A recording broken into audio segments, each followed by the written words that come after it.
vinieron desde el espacio exterior para invadir Latinoamérica.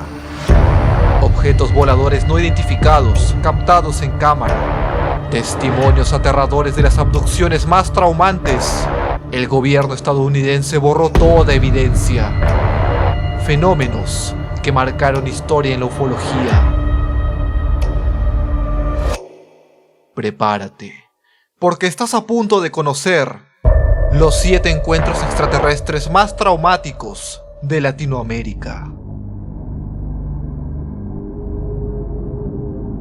El caso que abre las puertas de este top no lo escucharás en ningún otro canal o podcast, porque es una historia que me contó alguien cercano a mí, y créeme cuando te digo que esta persona no tiene ningún motivo para inventar algo así. De hecho, he escuchado esta historia directamente de su boca varias veces, siempre con la misma seriedad y sin cambiar ni un solo detalle. Incluso, he presenciado cómo habla sobre el tema con otros involucrados, siempre manteniendo esa misma versión. No me cabe la menor duda de que es una historia auténtica, y ahora, con su permiso, tú también vas a conocerla. Le ocurrió a una mujer a la que llamaremos Elena, por los años 2000, en Lima, Perú. Una noche como cualquier otra, Elena se fue a dormir a su cama al lado de su esposo, mientras cada uno de sus hijos dormía en su respectiva habitación. Eventualmente amaneció, y Elena, aún en estado hipnopómpico, mantenía los ojos cerrados, pero sentía la luz del día sobre ella. Un viento frío recorría todo su cuerpo. La contaminación sonora de la calle era más intensa que nunca, y sentía su cama rígida como concreto. En ese momento, Elena abrió los ojos y se levantó abruptamente. Sus sentidos no la estaban engañando. Se encontraba a plena intemperie, sobre un puente peatonal, en pijama, descalza y muy confundida. Nunca le había pasado algo similar. Rápidamente reconoció el lugar donde estaba. Era un puente peatonal de la avenida Brasil, en el distrito de Magdalena del Mar, a unos 40 minutos caminando de su casa. No tenía ninguna pertenencia consigo. Intentó parar algún taxi, pero ninguno se detuvo, quizás pensando que era una mujer loca de la calle. Así que Elena regresó caminando a casa. Cuando finalmente llegó, tocó el timbre, cosa que despertó a toda su familia, porque resulta que eran aproximadamente las 5:30 de la mañana. Cuando su esposo bajó para abrirle, se quedó perplejo. Ninguno de los dos entendía qué había sucedido. Para empezar, su esposo no se percató en ningún momento que Elena se había levantado de la cama. Las llaves de la casa estaban en su lugar habitual, y la puerta de entrada, que además tenía una reja, tenía todos sus seguros. Elena nunca había tenido un episodio de sonambulismo, no presentaba ninguna herida o moretón, y no recordaba nada de lo que había pasado la noche anterior. Simplemente no había una explicación lógica. Es como si mágicamente se hubiera teletransportado al puente. Los días siguientes, Elena comenzó a tener una serie de sueños recurrentes que se sentían demasiado vívidos, como si fueran flashbacks que aparecían fugazmente en su cabeza. En estas visiones, veía seres altos, de piel lisa y grisácea, con cabezas grandes y ojos completamente negros de forma ovalada. Tenía la sensación de ser elevada de su cama, como si estuviera flotando en el aire, mientras una intensa luz la rodeaba y un frío penetrante invadía su cuerpo. Elena habló con pocas personas sobre esto, porque lo último que quería era que pensaran que estaba loca o algo así. Pero para ella, era claro lo que le sucedió esa noche. Fue víctima de una abducción extraterrestre. En el año 2019, Elena perdió la vida por cáncer de piel. En su familia siempre quedó la duda de si lo que le sucedió esa noche tuvo alguna relación con su enfermedad, porque se dice que algunas personas que han tenido supuestos encuentros con extraterrestres suelen desarrollar cáncer, especialmente de piel, debido a una posible exposición a radiación. Como dije al principio, yo creo en la veracidad de esta historia. Confío mucho en la persona que me la contó. Para mí es uno de esos millones de casos increíbles que algunas personas prefieren guardarse para sí mismos, pero que sin duda merecen ser escuchados. Y ahora quiero conocer tu opinión. ¿Puedes encontrar alguna explicación lógica para lo que le ocurrió a Elena? ¿Crees que realmente fue víctima de una abducción extraterrestre? Te leo en los comentarios. Puesto Número 7.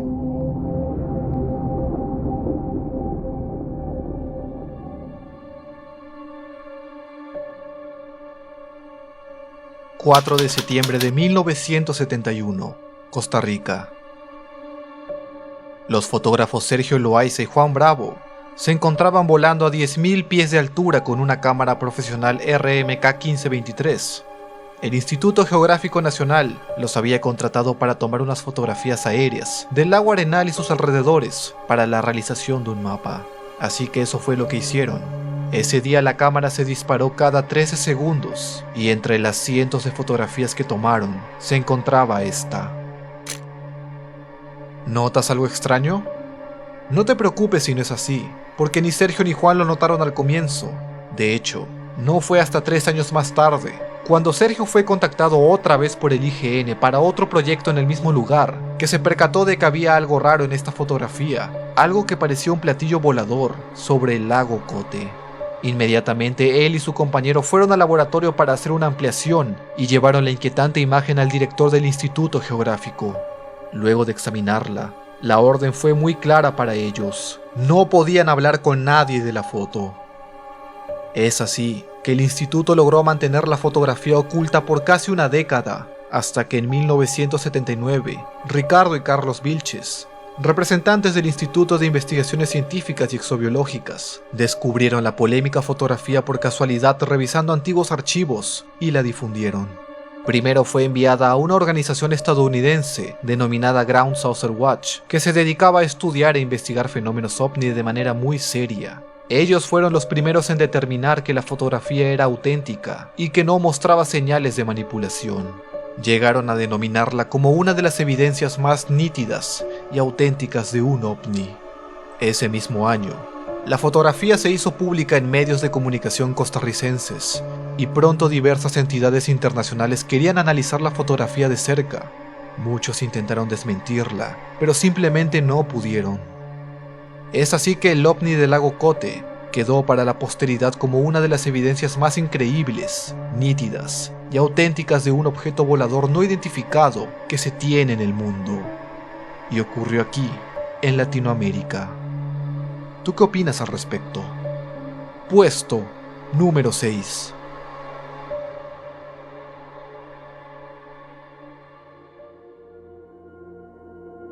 ...27 de octubre de 1987... Ciudad de Meoquí, México.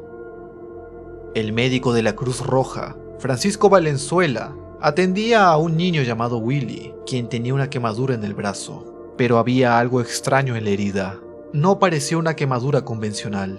Intrigado, Francisco le preguntó al menor cómo se la había hecho. La respuesta de Willy fue rápida y desconcertante. Uno de los monitos con los que jugaba me quemó. Francisco sonrió, pensando que se trataba de una broma, y le pidió que le explicara mejor quiénes eran esos monitos. Así que Willy contó su historia.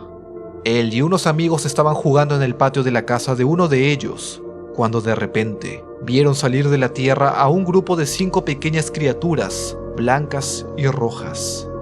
Aunque se asustaron un poco al principio, los niños se acercaron a los diminutos seres y comenzaron a jugar con ellos. Esto lo repitieron por varios días, y todo parecía ir normal, dentro de lo posible, hasta que a Willy se le ocurrió arrojar un poco de agua sobre uno de ellos. La reacción fue inmediata. El ser se acercó y lo tocó en el brazo. En ese instante, Willy sintió un ardor punzante que se volvía cada vez más doloroso. Los niños salieron corriendo, gritando en busca de ayuda. Lograron ser auxiliados, y así fue como Willy acabó en la Cruz Roja. Francisco se quedó atónito. Aunque todo sonaba como una historia sacada de la imaginación de un niño, Willy insistía una y otra vez en que era verdad. Fue entonces cuando Francisco le pidió a Willy que dibujara cómo se veían esos monitos, mientras llamaba a los otros niños que aguardaban en la sala de espera para escuchar su versión de los hechos. A medida que le contaban, su sorpresa fue en aumento. Todos describían exactamente lo mismo. Fascinado e inquieto, Francisco les pidió también a ellos que dibujaran a esos extraños seres. Esto fue lo que le mostraron. Todos describieron a los seres de la misma manera. Eran pequeños, algunos blancos y otros rojos. Tenían ojos grandes, y sus cabezas eran algo desproporcionadas en relación a sus cuerpos. Sus pies eran parecidos a los de una rana, y lo más extraño era que el pecho de estas criaturas emitía un brillo tenue, como si llevaran una luz en su interior. También podían hablar en español, pero con una voz que podría definirse como estereofónica. Es decir, es como si su voz viniera de distintos puntos a la vez y creara una sensación envolvente. La historia recorrió todo el hospital y en cuestión de días se había esparcido por la ciudad.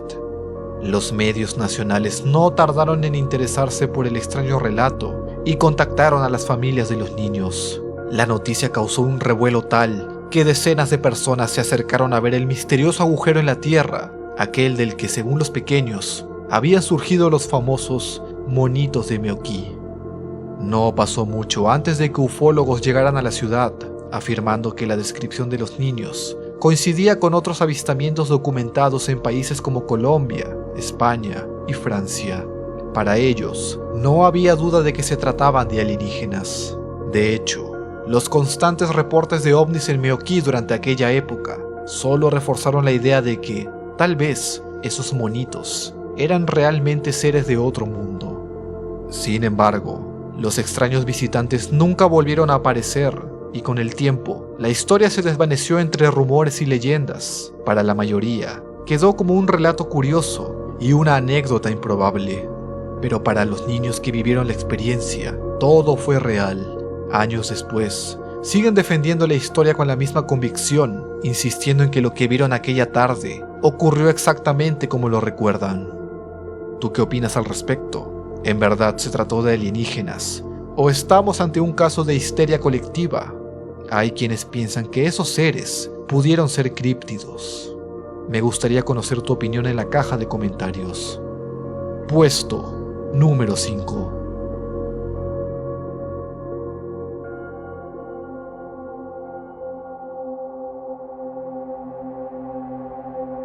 ...6 de mayo de 1987... Ciudad de Tarija, Bolivia. Eran aproximadamente las 5 de la tarde cuando el pánico se apoderó de la ciudad de Tarija. Los habitantes no podían creer lo que estaban viendo. Era una especie de nave u objeto en el cielo que caía en picada, dejando una estela de fuego a su paso. No pasó mucho antes de que este gran objeto colisionara a las afueras de la ciudad, más precisamente en el Cerro El Zaire, cerca de la frontera con Argentina. La colisión fue devastadora. Una explosión retumbó en la zona, resonando en un radio de 60 kilómetros. Los cristales de las casas aledañas estallaron y algunos residentes, confundidos y aterrorizados, llegaron a pensar que estaban experimentando un terremoto. El suceso fue tan asombroso que atrajo la atención de medios de comunicación locales e internacionales que se trasladaron hasta Bolivia en busca de respuestas sobre el enigmático ovni. Es así que se formó un equipo de especialistas que partió hacia el lugar del impacto, decididos a investigar y encontrar vestigios de lo que había ocurrido. En su expedición recorrieron varios pueblos por donde había sido más claro el avistamiento. Todos daban la misma inquietante versión y daban pistas que los guiaban hacia el Cerro El Zaire, en la localidad de La Mamora, el sitio exacto del impacto. En un punto, ya no había carretera por la cual pasar, ni siquiera un camino o sendero marcado. Solo quedaba seguir a pie en una zona montañosa a más de 5.000 metros de altura sobre el nivel del mar. Les tomó alrededor de 3 días llegar hasta el lugar del impacto, y cuando finalmente lo hicieron, el panorama era desconcertante. No había rastros de ninguna nave ni de algún artefacto tecnológico como esperaban. Sin embargo, algo era claro, ahí había ocurrido algo. Entre las piedras esparcidas por doquier, encontraron un cráter inusual. Algunas de las rocas estaban cristalizadas, como si hubieran sido expuestas a una gran temperatura, algo que hubiera podido provocar una gran explosión. Al hablar con los pobladores de La Mamora, el equipo descubrió algo aún más inquietante. Un par de noches atrás, justo después del misterioso impacto, se había desplegado un inusual operativo militar en el área. Helicópteros y luces habían sobrevolado la zona sin descanso, iluminando el lugar del impacto día y noche. Lo que más intrigaba a los habitantes era que estos soldados no parecían ser del ejército boliviano ni del argentino. Con un murmullo de sospecha, los lugareños insistieron en que tenían todo el aspecto de ser gringos. Al regresar a la ciudad, todo cobró sentido. Días antes se reportó la presencia de un avión de nada más y nada menos que de la NASA en un aeropuerto boliviano. El motivo que dieron fue que el avión era una reciente adquisición de la embajada norteamericana y que se encontraba haciendo un recorrido por los distintos aeropuertos del país. Su inusual visita coincidió con el extraño ovni en llamas que miles de bolivianos presenciaron la tarde del 6 de mayo de 1978, un acontecimiento ampliamente documentado del que muchos parecen no querer hablar más, pero que permanece en la memoria colectiva de los habitantes de la ciudad de Tarija. ¿Tú qué opinas al respecto? ¿Qué sucedió realmente con los restos del ovni? ¿Está realmente implicada la agencia espacial más importante del mundo en todo esto? Te leo en los comentarios. Puesto número 4.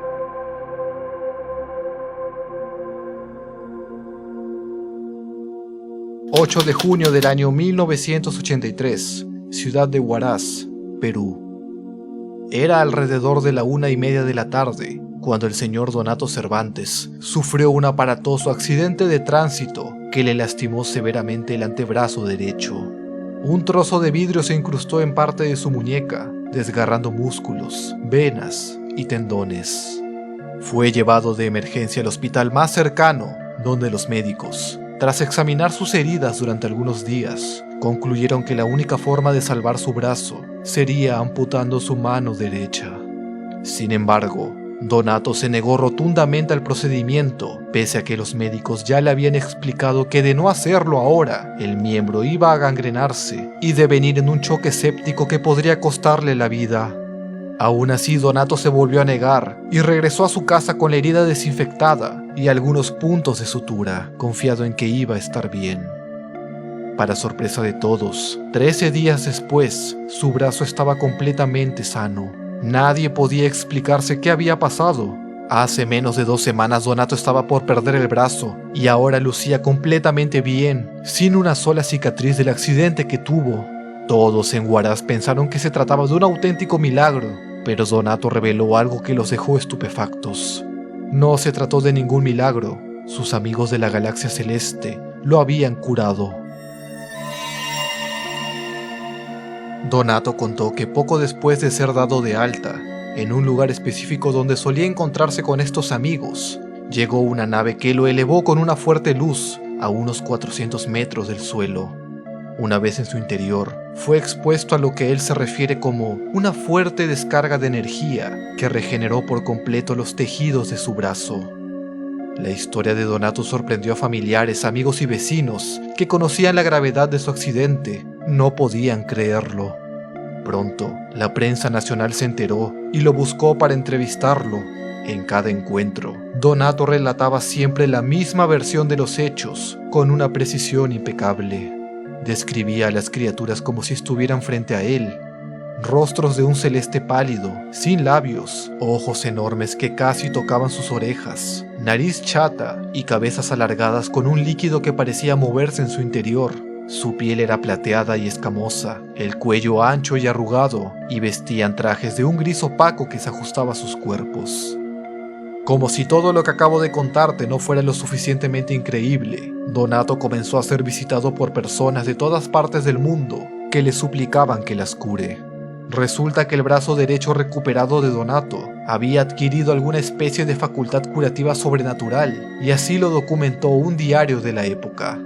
Donato Cervantes, de 40 años, viene siendo visitado por numerosas personas del país como del extranjero por su facultad sobrenatural de realizar curaciones milagrosas con solo colocar la mano derecha sobre la parte afectada. Entre los casos atribuidos a su don están el de una joven de 16 años con parálisis, un mecánico de 57 años con cáncer y otros enfermos que habrían mejorado milagrosamente al recibir la imposición de su mano derecha sobre la zona afectada. La primera vez que Donato vio a sus amigos del espacio de la galaxia celeste fue en 1975. Desde entonces, tuvo repetidos encuentros con ellos y asegura siempre haber contado con su ayuda cada vez que los necesitaba. El viernes 14 de marzo de 2008, el señor Donato se encontraba manipulando una sierra circular pequeña con la que cortaba madera. Todo iba bien hasta que, de repente, la sierra hizo contacto con un clavo oculto en la madera y la hoja cambió de dirección de forma brusca. 2 de sus dedos quedaron cercenados. Por obvias razones no puedo mostrarte las imágenes de la herida, pero no te preocupes, no es difícil encontrarlas en internet en caso sientas curiosidad. Lo increíble aquí es la rápida recuperación que tuvo Donato. Menos de 4 meses bastaron para recuperar la movilidad normal de su mano y la reconstrucción total de sus dedos. Él asegura que todo fue gracias a la ayuda de los seres del espacio. Hasta el final de sus días, en agosto del año 2013, Donato Cervantes sostuvo que todo lo que le pasó fue real. Sus amigos de la galaxia celeste lo eligieron a él por alguna razón, pero no era el único. Existen otras personas en el mundo que mantienen contacto con estos seres del espacio, posiblemente hasta el día de hoy. Puesto número 3.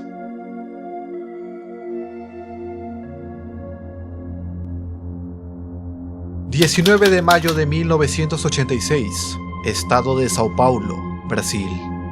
Sergio Mota da Silva acababa de llegar al aeropuerto São José dos Campos para cumplir con sus labores como controlador aéreo.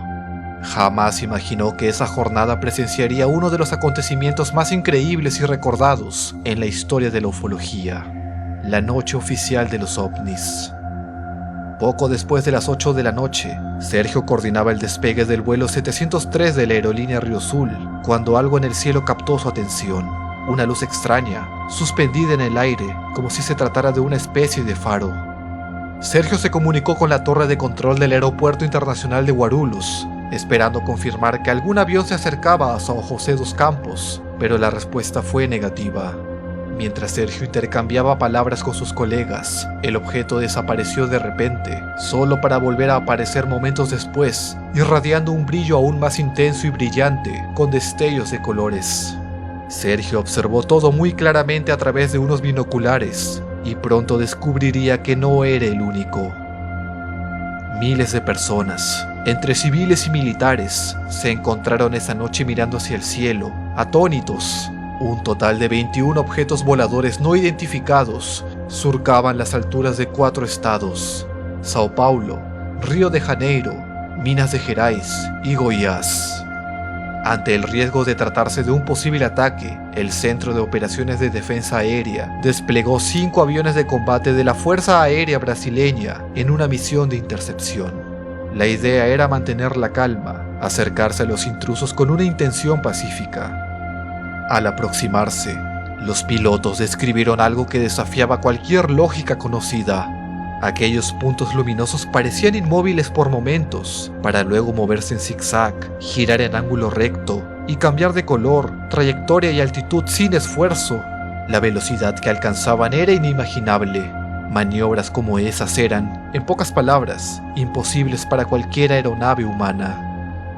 Lo más desconcertante sucedía cuando los aviones de combate intentaban acercarse a los misteriosos objetos. Justo en el momento en que parecían tenerlos al alcance, estos desaparecían sin dejar rastro, tanto de la vista de los pilotos como de las pantallas de radar.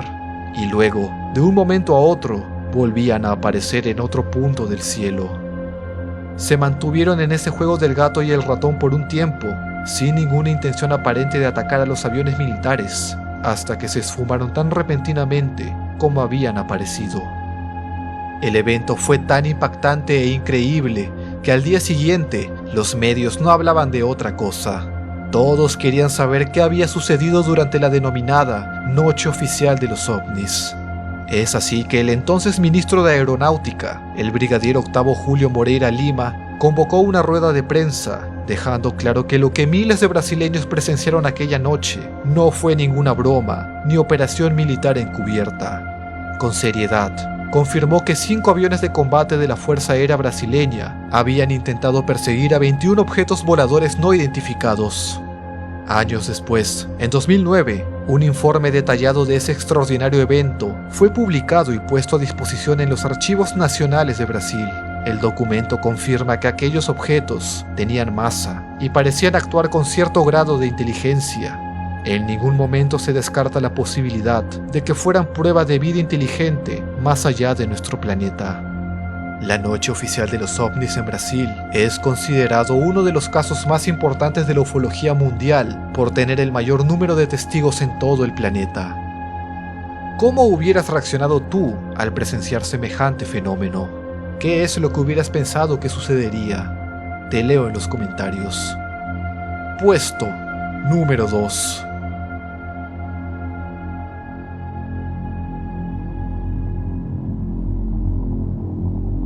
...2 de marzo del año 2006, Argentina. Ya habían pasado 5 horas desde la desaparición del oficial Luis Pucheta. Lo último que se supo de él fue que salió con su moto a realizar su patrulla nocturna rutinaria en una zona rural de la ciudad de General Pico, en La Pampa. Esa noche su ruta había cambiado levemente. Un compañero le había pedido como favor que cubriera también su jurisdicción, una zona conocida como el Cruce de las Cañas. Pucheta accedió sin problema y partió. La alarma entre los policías de La Pampa saltó cuando un oficial de apellido Villegas recibió una aterradora llamada de su colega Pucheta. Con una voz distorsionada le dijo: «Venite para las Cañas, vos sabés lo que pasa». La llamada se cortó abruptamente y tras varios intentos fallidos de contactar a Pucheta, salieron en su búsqueda. Cuando los oficiales encontraron la moto y las pertenencias de Pucheta regadas en el camino, sin rastros de él, imaginaron lo peor. Sin embargo, no había señales de lucha ni marcas de otro vehículo, y su arma, extrañamente, seguía cargada. En ese momento, el oficial Villegas encontró una serie de huellas posiblemente de Pucheta, pero había algo extraño con ellas. Al principio parecían pasos normales, pero a medida que avanzaban, las huellas comenzaban a esparcirse de manera inusual. 1 metro, luego 2, después 7, así a lo largo de 28 kilómetros. Era como si algo lo hubiera empezado a elevar del suelo. La desaparición de Luis Pucheta no era solo preocupante, sino también extraña. Es como si la tierra se lo hubiera tragado. Lo buscaron sin descanso por toda la noche, bajo una intensa lluvia, pero no apareció. La tarde siguiente, en una zona conocida como el Triángulo, un campesino que pasaba por ahí escuchó unos murmullos que venían de un zanjón y se acercó a ver. Era el oficial Pucheta. Se encontraba en completo estado de shock, con su ropa seca a pesar de la lluvia, temblando en posición fetal, y no paraba de repetir la siguiente frase: «Si te quedas acá, te venimos a buscar de vuelta». Rápidamente el campesino llamó a las autoridades, quienes se acercaron de inmediato y llevaron a Pucheta al hospital. Cuando finalmente reaccionó y contó lo que le había ocurrido, todos quedaron desconcertados. La noche anterior, Pucheta estaba patrullando la zona del Cruce de las Cañas, cuando de repente vio un extraño resplandor rojo sobre el monte. Pensó que podría tratarse de cazadores furtivos, así que estacionó la moto y decidió acercarse a pie. Al llegar no encontró nada, así que caminó de regreso a su vehículo, cuando de un momento a otro, 2 pequeñas luces se pusieron frente a su cara y lo paralizaron. En sus propias palabras: «No podía mover nada, solo sentía un cosquilleo que me entró por la vista y me recorrió todo el cuerpo. Durante un lapso de tiempo imposible de precisar, no pude moverme, tan solo sentí ese cosquilleo, fuerte, como si me picaran hormigas». De pronto, tan rápido como aquellas luces lo habían cegado, Pucheta sintió que lo dejaban caer. Trató de caminar y luego de correr, pero sus pies parecían moverse en una dirección contraria a su voluntad. Entonces, algo lo elevaba y lo soltaba repetidas veces, hasta que el suelo desapareció bajo sus pies. Sus recuerdos después de ese momento son confusos, como si estuviera atrapado en una especie de trance. Dice que veía su vida pasar lentamente, en imágenes borrosas. También recuerda una figura enorme y oscura, de casi 3 metros de altura, que se desvaneció en un abrir y cerrar de ojos. De repente, unas luces se encendieron sobre él, y notó que estaba parado sobre algo tan caliente que sus pies comenzaron a arder, algo que no puede considerarse una alucinación, ya que en la revisión médica que le hicieron, encontraron ampollas por quemaduras en las plantas de sus pies. Luis Pucheta quedó tan traumatizado por esta experiencia que nunca pudo volver a trabajar. Él está seguro de que fue víctima de una abducción extraterrestre y de que su vida nunca podrá volver a ser la misma. Las cosas que vio y sintió lo marcaron de por vida. Puesto número 1. Si el video te entretuvo, agradeceré que me regales un like, dejes un comentario y te suscribas si aún no lo has hecho. Si tienes alguna experiencia aterradora que te gustaría compartir con el canal, puedes escribirme al correo que ves en pantalla. Soy el Muts y te espero en un próximo video. Gracias por ver.